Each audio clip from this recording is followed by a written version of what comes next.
सकाळी सकाळी आमच्या घरात माझ्यासाठी होतं सरप्राईज. सरप्राईज मम्मीने हे सरप्राईज मला सांगितलेलंच नव्हतं.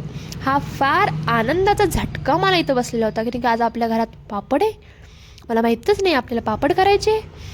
हो माय गॉड, दिवसभर बोर होणार आहे तर पापड करण्यात. म्हटलं चला पेपर वाचत. मम्मी म्हणते तुला काही UPSCचा पेपर द्यायचा आहे, पेपर वाचती, येऊन मला मदत कर. म्हणून मी मम्मीला मदत करायला आले. पण माझ्या मम्मीला मदतीची काही गरज नाही. त्याच्यामुळे म्हटलं तू मम्मी एकदम परफेक्ट आहे, तूच कर, तू काय भारी करते ना, एक नंबर.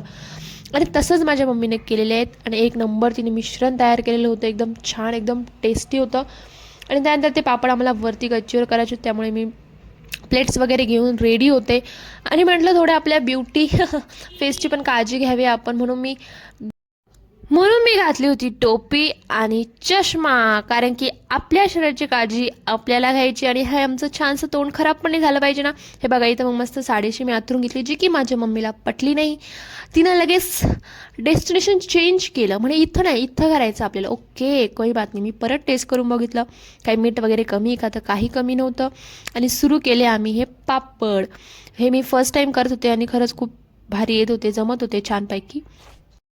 पण हे पापड वगैरे करायचा कार्यक्रम कोणी काढला, आणि ते पण उन्हाळ्यात, आणि ते पण सकाळी. संध्याकाळचा का टायमिंग नाही यार याला.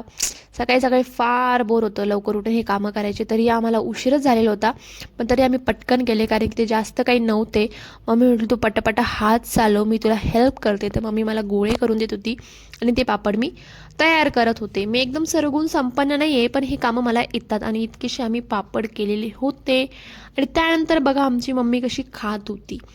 जे परातीला राहिलेलं होतं ते आमची मम्मी खात होती. मम्मीचं म्हणणं काही वाया नाही गेलं पाहिजे, म्हणून मी हे खाते. म्हटलं खा बिंदास खा, आहे की माझ्याकडून तुला गिफ्ट, हे पण तू खा. खूप टेस्टी बनवलं आहे. आणि दमलो होतो कारण की ऊन फार लागत होतं आणि मी इथं खाली अशी झोपले होते, फार झोपेत होती. बाय.